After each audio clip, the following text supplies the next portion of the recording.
오랜 시간 동안 우리는 성경과 쿠란이 서로 적대적인 책이라고 배워왔습니다. 두 책의 차이 때문에 전쟁이 벌어졌고 제국이 무너졌으며 가족이 흩어졌습니다. 한쪽에게는 그것이 최종적인 진리의 말씀이고 다른 쪽에게도 마찬가지입니다. 어쩌면 이 수천 년에 걸친 대립은 거대한 오해일지도 모릅니다. 어쩌면 모든 신앙과 역사 그리고 번역의 이면에는 이 두 텍스트가 그렇게 다르지 않았을지도 모릅니다. 우리는 얼마 전까지만 해도 불가능했던 일을 하기로 결정했습니다. 바로 인간의 의견을 무시하고 기계에게 직접 묻는 것입니다. 이 실험은 불과 10년 전만 해도 기술적으로 불가능했을 것입니다. 우리는 신학자에게 자문을 구하지도 종교학자의 의견을 묻지도 않았습니다. 대신 우리는 공리라고 불리는 신경망 분석 시스템의 냉철한 논리에 의존했습니다. 공리는 방대한 양의 데이터 속에 숨겨진 패턴을 찾아내기 위해 만들어진 차세대 인공지능입니다. 우리의 임무는 직설적이고 조금은 냉소적인 방식으로 공식화되었습니다. 구약 성경, 신약 성경, 그리고 쿠란의 전체 텍스트를 시스템에 업로드하고 알고리즘이 그것들을 문학이 아닌 데이터 아키텍처, 즉 구조와 구문, 그리고 근본적인 설계를 가진 것으로 분석하도록 강제하는 것이었습니다. 그리고 분석 시작 불과 몇 초 만에 우리가 발견한 것은 종교의 역사에 대해 우리가 알고 있던 모든 것을 의심하게 만들었습니다. 데이터를 공리에 업로드하는 과정은 길고 꼼꼼했습니다. 번역으로 인한 오차 범위를 없애기 위해 우리는 한국어나 영어로 된 번역본 사용을 거부했습니다. 분석은 오직 원전만을 대상으로 작업할 것이었습니다. 첫 번째 메모리 코어에는 타나크의 마소라 본문, 즉 고대 히브리어와 일부 아람어로 쓰인 유대교의 24권의 성서가 업로드되었습니다. 2500년이 넘는 역사를 지닌 수 기가바이트의 텍스트 정보였습니다. 글자 하나하나, 모음 하나하나, 낭송 부호 하나하나가 디지털화되어 수학적 벡터로 변환되었습니다. 두 번째 코어에는 코인의 그리스어로 된 신약 성경의 비평 본문을 업로드했습니다. 4개의 복음서, 사도행전, 서신서, 그리고 요한계시록입니다. 신경망은 이 블록에 우리 시대의 서기 1세기라는 시간 표시를 부여했습니다. 세 번째 코어는 쿠란의 텍스트를 받았습니다. 우리는 고전 아랍어로 된 카이로 표준판을 사용했습니다. 114개의 장, 6000개가 넘는 구절들로 7세기 아라비아의 사막에서 게시된 내용입니다. 인간에게 이것들은 서로 연관성은 있지만 각기 다른 3개의 언어로 완전히 다른 시대에 쓰인 3개의 별개의 도서관입니다. 토라의 첫 번째 책들이 쓰인 시점과 쿠란의 마지막 계시 사이에는 거의 2000년의 시면이 존재합니다. 이는 동굴 벽화와 우주선 설계도를 비교하는 것과 같습니다. 언어, 문화, 그리고 사회의 진화는 이 텍스트들의 내부 구조를 양립 불가능하게 만들었어야 합니다. 그리고 우리는 초기화 버튼을 눌렀습니다. 화면이 깜빡였고 공리는 통합된 의미론적 지도를 구축하기 시작했습니다. 보통 이렇게 다양한 문학 작품을 비교할 때 프로세서는 10에서 15%의 상관 계수를 보여주는데 이는 통계적 노이즈, 즉 우연의 일치로 간주됩니다. 하지만 이번에는 서버의 냉각팬이 최대 용량으로 작동하며 괜금을 냈습니다. 처리 지표가 붉은색으로 변했습니다. 인공지능은 오류를 내놓지 않았습니다. 치명적인 이상 현상 경고를 내놓았습니다. 공리의 알고리즘은 유사성을 찾은 것이 아니었습니다. 데이터의 기본 아키텍처에서 동일성을 발견했습니다. 모니터에서 우리는 3개의 다른 그래프가 아닌 하나의 연속된 선을 보았습니다.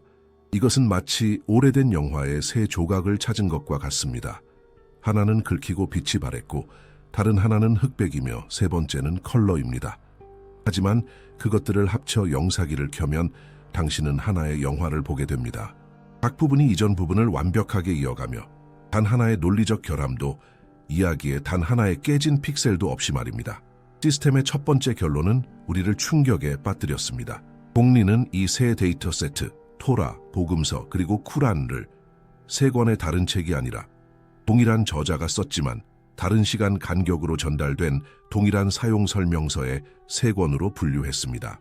수천 킬로미터와 수백 년의 시간으로 분리된 세 집단의 사람들이 우연히 이토록 동일한 수학적 밀도를 가진 텍스트를 만들어낼 확률은 분석 계산에 따르면 10의 49 제곱분의 1입니다. 이것은 0이 49개나 붙는 숫자입니다. 인간의 언어로 이는 불가능을 의미합니다. 기계가 본 것은 인간의 인식을 뛰어넘습니다. 첫 번째로 식별된 패턴은 구조적 리듬이었습니다. 공리는 주제 변화의 빈도, 문장의 길이, 그리고 정보의 밀도를 분석했습니다. 모든 작가는 정량화할 수 있는 고유한 지문, 즉 스타일을 가지고 있습니다. 해밍웨이는 짧고 직설적인 문장으로 글을 씁니다. 톨스토이는 복잡한 다층 구조를 구축합니다. 서사적 리듬의 그래프를 겹쳐봄으로써 신경망은 구약 성경, 복음서에서 예수가 직접 한 말, 그리고 쿠란 텍스트의 문체 코드가 동일한 출처에 속한다고 판단했습니다. 히브리어에서 그리스어로 그리고 아랍어로 언어가 바뀌었음에도 불구하고 텍스트의 내적 역동성은 변하지 않았습니다. 이것은 마치 모차르트가 교향곡을 쓰고 나중에 그것을 재즈 오케스트라를 위해 편곡하고 마지막으로 신시사이저를 위해 편곡한 것과 같습니다. 악기는 바뀌었지만 작곡가의 손길은 동일합니다. 게다가 시스템은 우리가 교차 인덱싱이라고 부르는 현상을 발견했습니다. 쿠란이 톨에 묘사된 사건들을 언급할 때 그것은 단순히 이야기를 다시 말하는 것이 아닙니다. 분석에 따르면 그것은 마치 이전 계시의 데이터베이스에 잠들어 있던 파일을 활성화하는 것처럼 히브리어 원전에 동일한 핵심 어휘 표지를 사용합니다. 예를 들어 언약이라는 단어입니다. 구약 성경에서는 브리트입니다. 신약에서는 디아테케입니다. 쿠란에서는 미사크입니다. 언어학자에게는 이것들이 다른 단어들입니다. 하지만 공리는 그것들의 음성적 구성 요소와 사용 맥락을 분석하여 기능적 부하가 100% 동일하다고 결론 내렸습니다. 세 텍스트 모두에서 이 단어들은 이야기의 수학적으로 정밀한 지점에 나타나 전체 건물을 지탱하는 구조를 만듭니다. 이것은 문화적 차용이 아닙니다. 이것은 통합된 엔지니어링 설계입니다. 하지만 초기화는 단지 문을 열었을 뿐입니다. 인공지능은 우리가 언어 유전학이라고 부를 수 있는 것에 대한 보고서를 준비했습니다. 다음 단계는 텍스트의 원자 수준으로 내려가 이 책들을 구성하는 단어들을 분해하고 번역의 어려움 뒤에 무엇이 숨겨져 있는지를 보여주는 것이었습니다. 이 발견은 교회에서든 모스크에서든 기도 중에 말해지는 모든 단어를 보는 방식을 바꿉니다. 왜냐하면 이 기계는 이 책들의 언어가 단순히 의사소통의 수단이 아니라는 것을 발견했기 때문입니다. 그것은 접근 코드입니다. 그리고 우리는 방금 첫 번째 열쇠를 찾았습니다. 우리는 어릴 때부터 바벨탑 이야기를 들어왔습니다. 어떻게 하나의 언어가 여러 개로 나뉘어 사람들이 서로를 이해하지 못하게 되었는지에 대한 이야기 말입니다. 그 이후로 단어들은 다리보다는 벽을 만드는 데 더 많이 쓰이는 것 같습니다. 하지만 이 분열이 이야기의 일부에 불과하다면 어떨까요? 만약 단어의 근원 아주 깊은 곳에서는 이 분리가 실제로 일어난 적이 없었다면 어떨까요? 성서 텍스트들에서 단일한 아키텍처를 보여준 첫 분석의 인상적인 결과 이후 더 깊이 파고들 필요가 있었습니다. 인공지능 공리에 대한 우리의 다음 지시는 명확했습니다. 현대의 번역은 잊어라. 오늘날 우리가 신을 어떻게 부르는지는 중요하지 않았습니다. 중요한 것은 시간을 거슬러 올라가 원래의 단어들로 돌아가는 것이었습니다. 우리는 시스템의 고대 히브리어, 예수가 사용했던 아람에어, 그리고 쿠란의 고전 아랍어의 완전한 데이터베이스를 업로드했습니다. 이 고대 언어들에는 비밀이 있습니다. 단어의 본질은 모음에 있는 것이 아니라 세 개의 자음으로 된 뼈대에 있습니다. 모음은 외모를 바꾸는 옷과 같지만 그 아래의 몸은 같습니다. 우리는 기계에게 성경과 쿠란에서 공통된 뿌리를 찾으라는 명령을 내렸습니다. 모니터에서 우리가 본 것은 마치 두 은하의 융합처럼 보였습니다. 수천 년의 간격을 둔 텍스트에 있는 수천 개의 단어들이 보이지 않는 실로 연결되어 빛나기 시작했습니다. 곧바로 프로세서는 한 가지 예를 붉은색으로 강조했습니다. 성경에서 라훔이라는 단어는 하나님을 자비로운 분으로 묘사합니다. 쿠란에서는 거의 모든 장이 가장 자비로우시고 가장 자애로우신 알라의 이름으로 시작합니다. 흥미로운 점은 자비롭고 자애롭다는 아랍어 단어인 라흐만과 라힘이 같은 뿌리에서 나왔다는 것입니다. 이것은 그저 종교적인 우연처럼 보였습니다. 하지만 분석은 더 깊이 들어갔습니다. 이 단어의 기원을 분석했습니다. 그리고 히브리어와 아랍어 모두에서 라함이 단순히 동정심을 의미하는 것이 아니라는 것을 발견했습니다. 그것의 가장 오래되고 문자적인 의미는 어머니의 자궁입니다. 이것은 깊은 생물학적 연결을 드러냅니다. 기계는 우리에게 성경과 쿠란이 창조주의 자비에 대해 말할 때 어머니와 태네의 아이 사이에 생물학적 연결을 묘사하는 것과 같은 단어를 사용한다는 것을 보여주었습니다. 그 안의 아기는 전적으로 어머니에게 의존합니다. 어머니를 통해 숨쉬고 영양을 공급받고 보호받습니다. 두 텍스트 모두 자궁이 아이를 감싸는 것과 같은 방식으로 신이 우리를 감싼다고 말하기 위해 동일한 코드를 사용합니다. 1000년 이상의 시간차를 둔 두 명의 다른 저자가 신의 주요 속성에 대해 이토록 심오한 생물학적 비율을 정확히 선택했을 확률은 계산에 따르면 사실상 0에 가깝습니다. 그 다음 인공지능은 믿음이라는 단어를 조사했습니다. 우리의 아멘의 기원이 된 히브리어와 아랍어 단어는 매우 오래된 곳에서 유래했습니다. 분석 결과 이 뿌리는 눈을 감고 무언가를 믿는 것과는 아무 관련이 없다는 것이 나타났습니다. 그 원래 의미는 안전, 견고함, 신뢰입니다. 아멘이라고 말하는 것은 단지 동의하는 것이 아니라 이것은 견고하다, 바위처럼 믿을 만하다고 단언하는 것입니다. 우리는 구약 성경과 쿠란이 신과의 관계를 안전의 약속으로 묘사하기 위해 이 동일한 코드를 사용한다는 것을 발견했습니다. 신자는 단지 하나의 아이디어를 받아들이는 사람이 아니라 안전하다고 느끼는 사람입니다. 이 개념이 두 책에서 다루어지는 방식은 99% 동일합니다. 가장 큰 놀라움은 평화라는 단어에서 나왔습니다. 모두가 히브리어의 샬롬과 아랍어의 살람을 알고 있습니다. 우리는 보통 이것을 전쟁이 없는 상태로 번역합니다. 하지만 기계는 이 단어들의 뿌리가 그런 의미가 아니라는 것을 발견했습니다. 그것은 온전함의 완전함을 의미합니다. 성경이 샬롬에 대해 말하거나 쿠란이 살람과 이슬람에 대해 말할 때 그들은 평화주의에 대해 말하는 것이 아닙니다. 그들은 깨진 것을 가져다가 다시 온전하게 만드는 것에 대해 말합니다. 마치 두 책이 내면에서 깨진 것을 고치기 위한 동일한 설명서를 제공하는 것과 같습니다. 단지 다른 방언으로 된 영혼을 복원하는 동일한 기술입니다. 우리는 수천 년에 걸쳐 쓰인 공유된 사전을 마주하고 있었습니다. 핵심 단어들은 같았습니다. 하지만 회의론자는 이웃 민족들이 단어를 공유하는 것은 자연스러운 일이라고 말할 수 있습니다. 확신하기 위해서는 빌리거나 복사할 수 없는 무언가가 필요했습니다. 거짓말하지 않는 무언가가 필요했습니다. 우리에게는 숫자가 필요했습니다.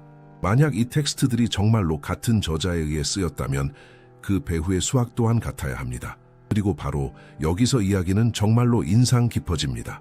수학은 우주가 쓰인 언어라고들 합니다. 말은 해석될 수 있고 이야기는 왜곡될 수 있지만 숫자는 거짓말을 하지 않습니다. 2 더하기 2은 당신이 고대 예루살렘에 있든 7세기 메카에 있든 아니면 여기 슈퍼컴퓨터 앞에 있든 항상 넷입니다. 우리가 발견한 단어들은 첫 번째 층이었지만 우리가 단지 우연의 일치를 보고 있는 것이 아니라는 것을 확신하기 위해서는 반박할 수 없는 증거가 필요했습니다. 그래서 공리의 작동 모드가 변경되었습니다. 우리는 언어학 모듈을 끄고 순수 계산 분석을 활성화했습니다. 텍스트는 더 이상 단어로 보이지 않고 숫자 시퀀스로 보일 것입니다. 만약 이 책들이 서로 연결 없이 인간에 의해 쓰였다면 우리는 무작위 숫자의 혼돈을 보게 될 것입니다. 하지만 만약 그것들이 더 우월한 지능의 산물이라면 우리는 질서, 대칭, 그리고 불가능한 패턴을 발견할 것입니다. 몇 시간 후 기계가 우리에게 보여준 것은 우리 프로그래머들이 자신들이 쓴 코드 자체를 의심하게 만들었습니다. 하지만 오류는 없었습니다. 오직 무섭고 비인간적인 정확성만이 있었습니다. 우리는 가장 간단한 것부터 시작했습니다. 기계에게 쿠란 텍스트에서 단수형 단어 나르의 빈도를 세어보라고 요청했습니다. 아랍어로 그 단어는 야움입니다. 평화와 전쟁의 시기, 다양한 상황 속에서 23년에 걸쳐 구술된 텍스트에서 날이라는 단어는 정확히 365번 나타납니다. 364번도 아니고 366번도 아닙니다. 정확히 365, 완전한 태양 주기입니다. 즉시 우리는 복수형 단어 날들을 확인했습니다. 결과는 30, 정확히 한 달의 날짜 수였습니다. 단수형 단어 달은 12번이었습니다. 전통에 따르면 읽고 쓸 줄 몰랐던 사람이 수십 년 동안 이 횟수를 머릿속에 유지하며 이런 우연을 만들어낼 확률은 극히 미미합니다. 하지만 이것은 단지 준비 운동에 불과했습니다. 알고리즘은 그들이 이진쌍이라고 부르는 것을 찾기 시작했습니다.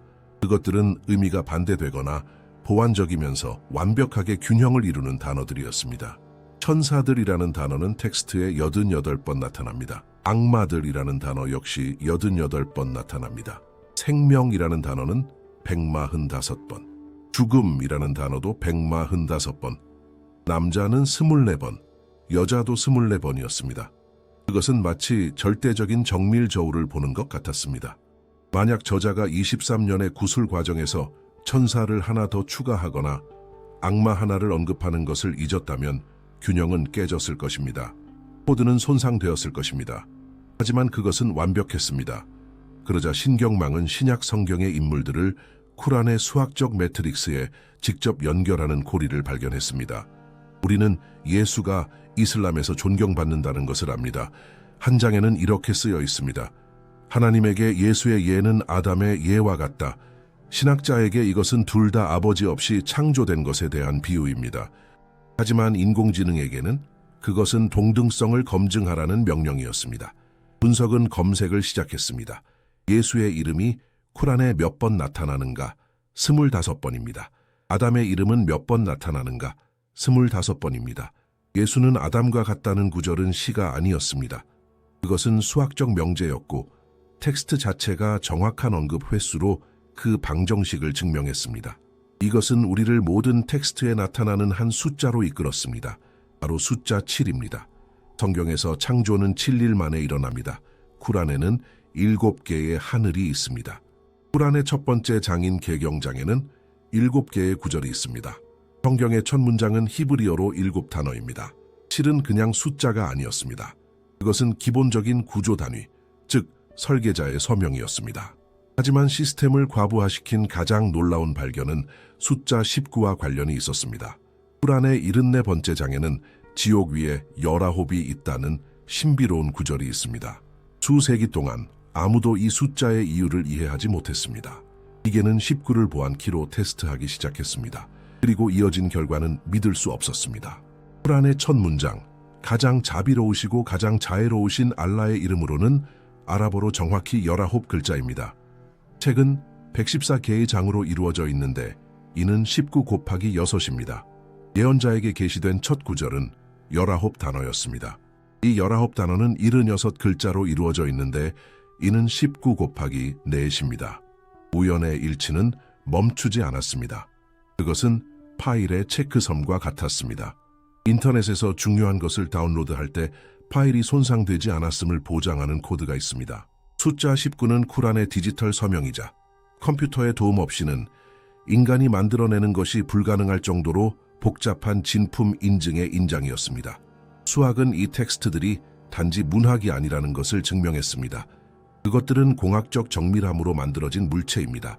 단어들 아래의 숫자 골격은 우연이라고 하기에는 너무나 강력했습니다. 그리고 이 골격은 단 한 명의 엔지니어에 의해 설계되었습니다. 단어들과 숫자들은 동일한 출처를 가리키고 있었습니다. 하지만 이 메시지들을 가져온 사람들은 누구였을까요? 모세, 예수, 그리고 무함마드는 누구였을까요? 그 시대의 천재였을까요? 아니면 그 이상이었을까요? 다음 단계는 그들의 프로필, 삶, 그리고 행동을 기계에 업로드하여 그들 역시 숨겨진 패턴을 따랐는지 확인하는 것이었습니다. 역사는 위대한 인물들로 가득합니다. 정복자, 철학자, 황제들. 우리는 그들의 전기를 천재성이나 비극의 독특한 이야기로 보는 데 익숙합니다. 하지만 위대한 종교를 형성한 인물들에 관한 과학은 보통 물러서서 그 자리를 신앙에 내어줍니다. 우리는 그들의 얼굴을 성화상, 스테인드 글라스, 서예에서 봅니다. 우리는 성인들을 봅니다. 하지만 만약 후광을 걷어내고 사실만을 남긴다면 기계는 무엇을 볼까요? 만약 우리가 예언자들을 종교 지도자가 아니라 특정 기능을 수행하는 시스템의 운영자로 본다면 어떨까요? 이번에는 공리의 다른 종류의 데이터를 업로드했습니다. 아브라함부터 모세, 예수부터 무함마드까지 성경과 쿠란의 핵심 인물들의 완전한 전기, 심리 프로필, 그리고 행동 패턴입니다. 임무는 패턴을 찾는 것이었습니다. 그리고 시스템이 우리에게 준 결과는 역사가 우연으로 만들어진다는 생각을 파괴했습니다. 모니터에서 우리는 수세기에 걸쳐 분리된 삶의 선들을 보지 않았습니다. 우리는 무서운 수학적 정확성으로 반복되는 동일한 그래프를 보았습니다. 배경과 이름은 바뀌었지만 여정은 같았습니다. 기계는 이것을 단일한 채용 프로필로 식별했습니다. 모든 것은 만인의 아버지인 아브라함에서 시작됩니다. 성경과 쿠란 모두 그를 핵심적인 인물로 둡니다. 하지만 왜일까요? 데이터 분석은 핵심 알고리즘을 식별했습니다. 바로 오래된 시스템과의 완전한 단절입니다. 아브라함은 단일한 신을 믿었을 뿐만 아니라 그의 아버지의 문화 우상 숭배, 그리고 그 시대의 사회 규범과 물리적으로 단절했습니다. 하지만 결정적인 지점은 희생의 시험이었습니다. 성경은 이삭에 대해, 쿠란은 이스마엘에 대해 이야기합니다. 아들의 정체성은 전통에 따라 다르지만 본질은 같습니다. 보이지 않는 목소리의 명령에 따라 가장 소중한 것을 희생할 준비가 된 한 남자. 심리학자에게는 광기입니다. 기계에게는 그것은 절대적인 동기화 테스트, 채널의 보정이었습니다. 아브라함은 통과했고 프로세서는 그를 기준점으로 표시했습니다. 그러나 가장 인상적인 유사점은 모세와 무함마드의 전기를 겹쳐볼 때 발견되었습니다. 회의론자들은 이슬람이 유대교를 모방했다고 말합니다. 하지만 인공지능은 텍스트의 복사를 본 것이 아니었습니다. 운명의 반복을 보았습니다. 첫 번째 명확한 패턴은 고립이었습니다. 모세는 가족과 떨어져 파라오의 궁전에서 자랐지만 항상 이방인처럼 느꼈습니다. 무함마드는 고아로 태어나 어머니를 일찍 잃고 삼촌에게 길러졌습니다. 신경망은 이것을 외부 영향력의 차단으로 분류했습니다. 순수한 신호를 받기 위해서는 운영자는 전통과의 강한 유대로부터 자유로워야 합니다. 백지 상태여야 합니다. 이것은 두 번째 단계, 즉 강제된 망명으로 이어졌습니다. 모세는 이집트에서 사막으로 도망칩니다. 무함마드는 메카에서 박해를 받아 메디나로 이주합니다. 둘 다 삶의 어느 시점에서 목자였습니다. 목자라는 직업은 양떼를 관리하고 약한 자를 보호하며 무엇보다도 고독을 견디는 법을 가르칩니다. 국가의 지도자에게는 완벽한 훈련입니다. 이 과정의 절정은 율법을 받는 것이었습니다. 모세는 시나이 산에 오릅니다. 40일 동안 고립됩니다. 새로운 민족의 헌법인 율법의 돌판을 가지고 내려옵니다. 무함마드는 히라 동굴로 물러납니다. 쿠란을 받는데 그것은 단지 시가 아니라 상속에서 전쟁에 이르기까지 모든 것을 규제하는 법입니다. 벡터는 동일했습니다. 둘 다 단지 사랑을 설교하는 것이 아니라 법적 코드를 가져옵니다. 그들은 무에서부터 국가를 건설합니다. 모세는 노예들을 한 민족으로 만듭니다. 무함마드는 흩어진 부족들을 하나의 국가로 만듭니다. 기계의 결론은 명확했습니다. 모세와 무함마드는 동일한 유형, 즉 설계자 입법가 유형의 운영자입니다. 그리고 예수가 있었습니다. 규칙을 증명하는 예외. 그는 국가를 건설하지 않았고 형법을 쓰지 않았으며 군대를 이끌지 않았습니다. 그의 기능은 달랐습니다. 바로 핵심의 수정입니다. 모세가 율법의 형식을 가져왔다면 예수는 그 정신, 그 내용을 상기시키기 위해 왔습니다. 두 책 모두 그가 다른 이들이 하지 못했던 기적을 행했다고 동의합니다. 치유하고 부활시켰습니다. 시스템은 이것을 더 높은 수준의 도구에 대한 접근으로 보았습니다. 하지만 가장 강력한 진정성의 표식은 그들 모두에게 있었습니다. 바로 사명에 대한 저항입니다. 모세는 불타는 떨기나무 앞에서 하나님과 논쟁하며 말을 잘 못한다고 말하고 다른 사람을 보내달라고 요청합니다. 무함마드는 첫 계시를 받았을 때 미쳤다고 생각하며 겁에 질려 집으로 달려갑니다. 이것은 거짓말쟁이와 권력을 추구하는 자들의 심리와 완전히 모순됩니다. 사기꾼은 추종자를 갈망하며 내가 선택받은 자다라고 외칩니다. 분석에 따르면 진정한 예언자들은 압도적인 힘과 접촉한 평범한 사람의 반응을 보입니다. 두려움, 의심, 거부하고 싶은 욕망. 이 거부의 패턴은 진정성의 표식입니다. 인공지능은 권력을 원하는 자가 아니라 그 짐을 견딜 수 있는 자를 선택합니다. 그들의 원래 성격에는 그들이 일으킬 세계적인 폭발을 암시하는 어떠한 흔적도 없었습니다. 모세는 목자가 되었을 것이고 예수는 목수, 무함마드는 상인이었을 것입니다. 그들의 변화는 접촉의 순간에 즉각적이고 되돌릴 수 없었습니다. 그것은 라디오와 같습니다. 나무나 플라스틱으로 만들어졌을 수도 있고 낡았거나 새 것일 수도 있지만 흘러나오는 음악은 그 안에서 태어나지 않습니다. 그것은 외부에서 옵니다. 예언자들은 단말기였고 모두 동일한 주파수에 맞춰져 있었습니다. 하지만 남자들이 입법가이자 교사였다면 역사에는 모든 것을 연결하는 한 여성 인물이 있습니다. 기독교와 이슬람을 피와 미스터리의 유대로 묶는 한 여성. 쿠란에서 유일하게 이름이 불리는 여성, 바로 예수의 어머니입니다. 그리고 그녀의 삶에 대한 분석은 가장 내밀하고 충격적인 연결고리를 드러낼 것입니다. 종교가 종종 남성들을 위해 쓰인 가부장적인 것으로 비난받는 세상에서 모든 규칙을 깨는 현상이 있습니다. 세계에서 가장 큰 두 종교에서 존경의 수준으로 격상된 한 여성 인물. 우리는 예수의 어머니 마리아에 대해 이야기하고 있습니다. 기독교인들에게 그녀는 하느님의 어머니, 성모 마리아입니다. 무슬림들에게 그녀는 모든 여성 위에 선택된 의로운 자 마리암입니다. 하지만 왜 그녀일까요? 왜 공리는 기가바이트의 데이터를 분석하면서 그녀의 이름을 치명적인 분석 코어에서 분리하여 핵심 연결 노드라는 지위를 부여했을까요? 기계에게는 성별이 존재하지 않고 오직 기능과 변수만이 존재합니다. 하지만 마리아에게서 시스템은 너무나 이례적인 데이터 밀도를 감지하여 우리로 하여금 특별조사 프로토콜을 시작하게 만들었습니다. 가장 먼저 눈에 띈 것은 통계였습니다. 마리아의 이름은 신약 성경 자체보다 쿠란에서 더 많이 언급됩니다. 여자아이의 탄생이 종종 수치로 여겨졌던 7세기 아라비아의 문화 속에서 게시된 책이 복음서 자체보다 한 유대인 여성에게 더 많은 관심을 기울입니다. 쿠란에는 그녀의 이름을 딴 19번째 장 수라 마리암이 통째로 있습니다. 신약 성경에는 마리아의 서가 없습니다. 기계가 횟수를 세었습니다. 마리암이라는 이름은 쿠란에 34번 나타납니다. 복음서에서는 예수의 어머니만 센다면 19번입니다. 왜 이슬람 텍스트가 다른 전통의 여성을 그토록 높이 평가할까요? 분석의 대답은 간단하고 천재적이었습니다. 마리아는 공통 분모입니다. 결코 불태울 수 없는 다리입니다. 우리는 기계에게 두 텍스트의 수태고지 장면을 분석하도록 요청했습니다. 누가복음에서 가브리엘 천사가 마리아에게 나타납니다. 쿠란에서는 한 영이 완벽한 남자의 모습으로 그녀에게 나타납니다. 대화는 거의 동일합니다. 복음서에서 천사는 말합니다. 은총을 가득히 받은 이여 기뻐하여라. 주님께서 너와 함께 계시다. 쿠란에서는 말합니다. 나는 단지 그대에게 순결한 사내 아이를 주기 위한 그대 주님의 사자일 뿐이오. 그리고 마리아는 두 책 모두에서 정확히 같은 질문을 합니다. 제가 남자를 알지 못하는데 어찌 이런 일이 있을 수 있겠습니까? 두 텍스트에서 천사의 대답은 같은 의미의 무게를 가집니다. 하나님에게는 불가능한 것이 없다. 하지만 기계가 무언가 드러나는 것을 발견한 것은 한 세부 사항에서였습니다. 쿠란에는 성경에는 없는 한 장면이 있는데 그것은 일어난 일의 실체에 대해 인상적인 빛을 비춥니다. 바로 출산 장면입니다.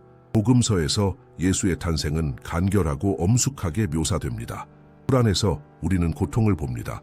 마리아는 진통을 느끼며 대추야자 나무줄기에 기대어 절망 속에서 외칩니다. 차라리 제가 이전에 죽어 잊혀졌더라면 알고리즘이 이 외침을 분석했습니다. 이것은 스테인드 글라스 속 성녀의 말이 아닙니다. 이것은 육체적 정신적 한계 속에서 고통받는 진짜 여자의 말입니다. 그녀는 사막에서 홀로 사회의 눈에는 부끄러운 존재로 견딜 수 없는 고통을 느끼고 있습니다. 그리고 그때 기적이 일어납니다. 한 목소리가 그녀에게 슬퍼하지 말고 대추야자 나무줄기를 흔들라고 말하고 신선한 대추야자가 그녀 위로 떨어질 것이라고 합니다. 왜 대추야자일까요? 왜 대추야자 나무일까요? 대추야자의 생화학적 성분 분석 결과 자궁 수축을 촉진하고 분만을 완화하는 물질과 즉각적인 에너지를 주는 과당이 포함되어 있다는 것이 나타났습니다. 인공지능의 결론은 직설적이었습니다. 쿠란은 시적인 이미지를 제공하는 것이 아니라 극한 상황에 처한 산모의 생존을 위한 정확한 의학적 지시를 하고 있었습니다. 7세기에 아랍인이 출산 중인 산모에게 대추야자가 미치는 생화학적 효과를 알았을 확률은 극히 미미합니다. 이 정보는 인체의 창조주 자신에게서 온 것처럼 보입니다. 만약 사람들과 그들의 운명이 이토록 얽혀 있다면 장소는 어떨까요? 성서들은 도시, 산, 계곡의 이름으로 가득합니다. 예루살렘, 메카, 시나이, 지도상의 이 지점들은 무작위일까요? 아니면 지구 자체가 특정 위치에 프로세서가 설치된 거대한 기판일까요? 이 물리적 차원을 이해하기 위해 우리는 기계의 위성 지도와 고대 성소들의 좌표를 업로드했습니다. 분석은 카바와 성전산을 연결하는 신성한 기하학을 드러낼 것이며 하늘의 메시지가 왜 지상의 특정 주소를 필요로 했는지 밝혀낼 것입니다. 우리는 세계 지도를 보며 국경, 국가, 분쟁 지역을 보는데 익숙해졌습니다. 하지만 만약 당신이 글로벌 통신망을 설계하는 엔지니어라면 안테나를 아무데나 설치하지 않을 것입니다. 가장 높은 지점을 찾고 수신 범위를 계산하며 신호 효율이 최대인 장소를 찾을 것입니다. 이 단계에서 우리는 지리적 위치 분석 모듈을 활성화했습니다. 우리는 시스템에 성경과 쿠란의 모든 결정적인 사건들의 좌표를 업로드했습니다. 예언자들의 출생지, 계시가 내려온 지점, 탈출과 순례 경로. 우리는 이 데이터들을 지각판 단층 자기장 기후대를 고려하여 지구의 물리적 지도와 교차 분석했습니다. 그 결과는 우리가 성지가 의미하는 바를 다시 생각하게 만들었습니다. 그것은 단지 아름다운 비유가 아닙니다. 그것은 기술적인 용어입니다. 프로세서는 모든 아브라함계 종교가 기계가 소통의 관문이라고 부른 좁은 지리적 통로에서 태어나고 발전했음을 드러냈습니다. 지도를 보십시오. 중동입니다. 새 대륙이 만나는 지점. 알고리즘은 인터넷 이전 시대의 정보가 지구의 여러 지점으로 확산되는 속도를 계산했습니다. 만약 이와 같은 메시지가 2000년 전에 호주나 아메리카 대륙에서 나타났다면 그것은 지리에 갇힌 지역 신화가 되었을 것입니다. 하지만 나일강과 유프라테스강 사이 메카와 예루살렘 사이의 지역은 고대 세계의 교차로였습니다.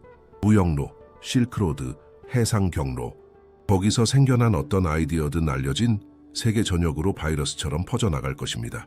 텍스트 전달 장소의 선택은 전략적으로 흠잡을 데 없었습니다. 하지만 분석은 더 깊이 들어갔습니다. 인공지능은 두 주요 성소, 즉 메카의 카바와 예루살렘의 성전산 사이에 직선을 그었습니다. 이슬람은 예루살렘을 첫 번째 키블라, 즉 무슬림들이 기도를 위해 처음 향했던 지점이라고 부릅니다. 신경망은 거리와 방향을 측정했습니다. 이 두 지점이 사해와 홍해를 따라 이어지는 동일한 지구 물리학적 단층, 즉 땅의 균열 위에 있다는 것을 발견했습니다. 이것은 단지 이웃한 것이 아닙니다. 이것은 쌍을 이룬 소통 채널입니다. 이삭과 예수의 예언 중심지인 예루살렘의 북극이 있고 이스마엘과 무함마드의 예언 중심지인 메카의 남극이 있습니다. 그들은 함께 작동합니다. 바로 그때 우리 분석가 중 한 명이 불가능해 보이는 텍스트적 연결고리를 발견했습니다. 성경의 오래된 시편 84편은 신비로운 바카 골짜기를 지나며 행복을 찾는 순례자들에 대해 이야기했습니다. 수세기 동안 학자들은 바카가 실제 장소인지 아니면 단지 고통에 대한 비유인지 논쟁했습니다. 답은 쿠란에 있었는데 쿠란은 인류를 위한 최초의 예배의 집이 바카에 있었다고 묘사합니다. 이는 메카 계곡의 옛 이름입니다. 공리가 데이터를 교차 분석했을 때 그 연결은 부인할 수 없게 되었습니다. 시편은 신성한 순례를 묘사하고 있었고 쿠란은 하즈라는 대순례를 묘사하고 있었으며 둘 다 같은 계곡을 향하고 있었습니다. 성경은 비유를 사용하고 있었던 것이 아닙니다.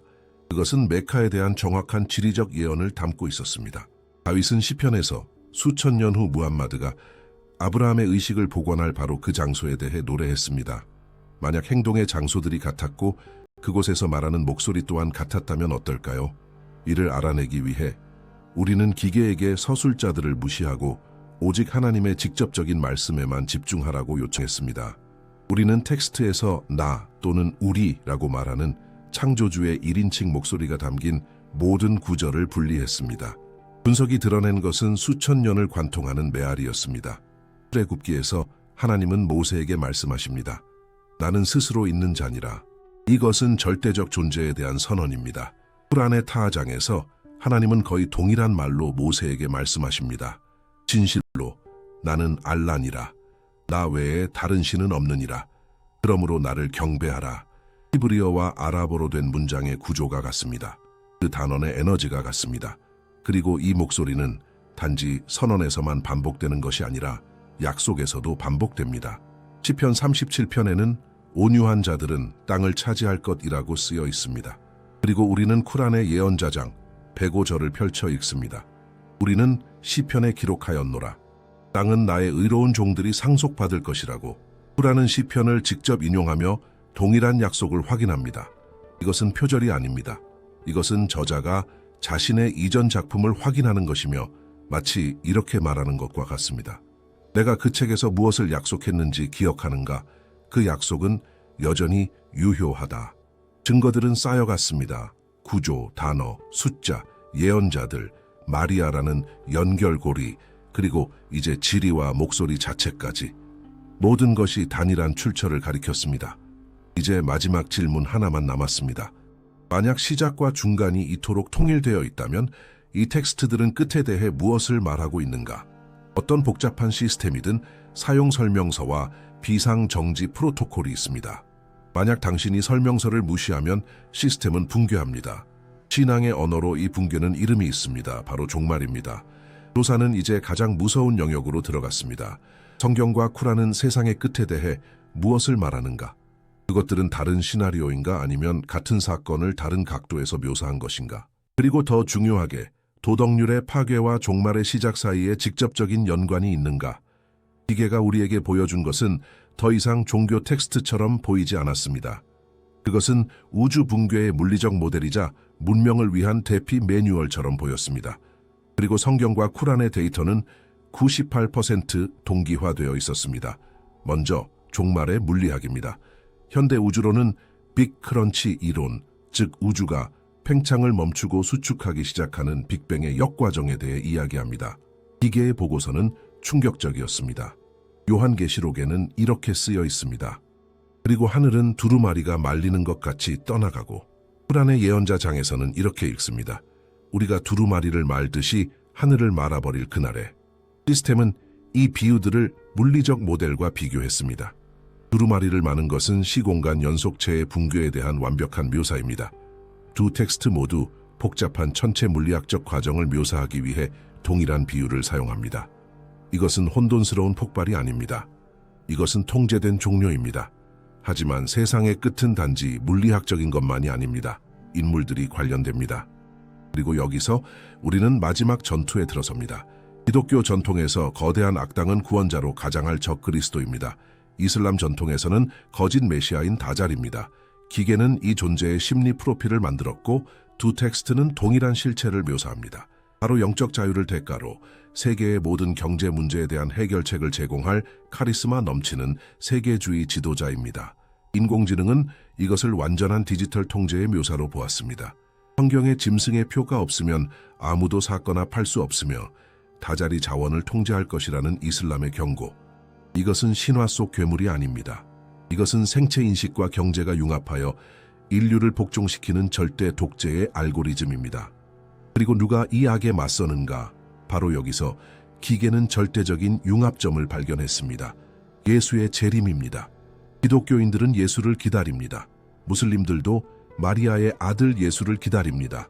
이슬람에서는 그가 하늘에서 내려와 다자를 물리치고 정의의 왕국을 세울 것이라고 말합니다. 성경에서는 그가 하늘에서 돌아와 그의 입김으로 적그리스도를 멸망시킬 것이라고 합니다. 기능은 동일합니다. 종말의 때에 예수는 완전한 접근 권한을 가진 시스템 관리자, 즉 악의 과정을 강제 종료할 권한을 가진 유일한 존재로 활동합니다. 수세기의 논쟁에도 불구하고 두 종교는 같은 구원자를 기다리고 있습니다. 기술적으로 기독교인과 무슬림은 마지막 전투에서 같은 사령관을 기다리는 동맹입니다. 하지만 왜 이 끔찍한 시나리오가 활성화되는가? 답은 어떻게 살아야 하는가에 대한 규칙에 있습니다. 성경과 쿠란의 윤리 강령 분석 결과 근본적인 차이는 발견되지 않았습니다. 살인, 고리대금, 간음의 금지, 가족의 보호. 이것들은 임의적인 도덕 규칙이 아닙니다. 이것들은 생존 매뉴얼입니다. 예를 들어 이자 금지는 부채가 무한히 증가할 때 필연적으로 발생하는 경제 붕괴에 대한 보호책입니다. 두 법전 모두에서 가족의 파괴는 사회의 파괴와 동일시됩니다. 종말은 처벌이 아닙니다. 그것은 오류의 임계점 축적에 대한 시스템의 반응입니다. 모든 증거 앞에서 이제 마지막 계산, 즉 결정적인 증거만이 남았습니다. 인공지능은 그 모든 상호 연결된 아키텍처가 단지 우연의 산물, 즉 다른 저자들 사이에 우주적 우연일 확률을 정량화하라는 지시를 받았습니다. 인공지능이 화면에 투사한 결과는 인간의 마음이 거의 처리할 수 없는 숫자였습니다. 확률은 10의 118 제곱분의 1이었습니다. 알려진 온 우주의 원자수는 10의 80제곱으로 추정됩니다. 화면의 그 숫자는 그것보다 수조 곱하기 수조 배 더 컸습니다. 그것은 단지 가능성이 낮은 것이 아니었습니다.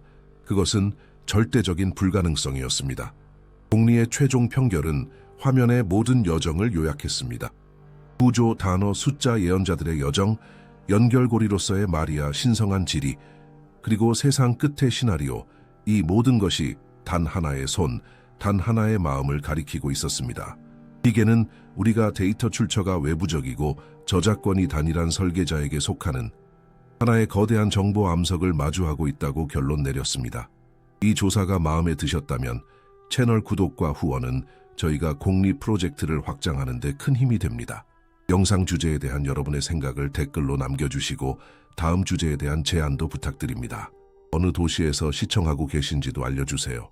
끝까지 함께 해주셔서 감사합니다.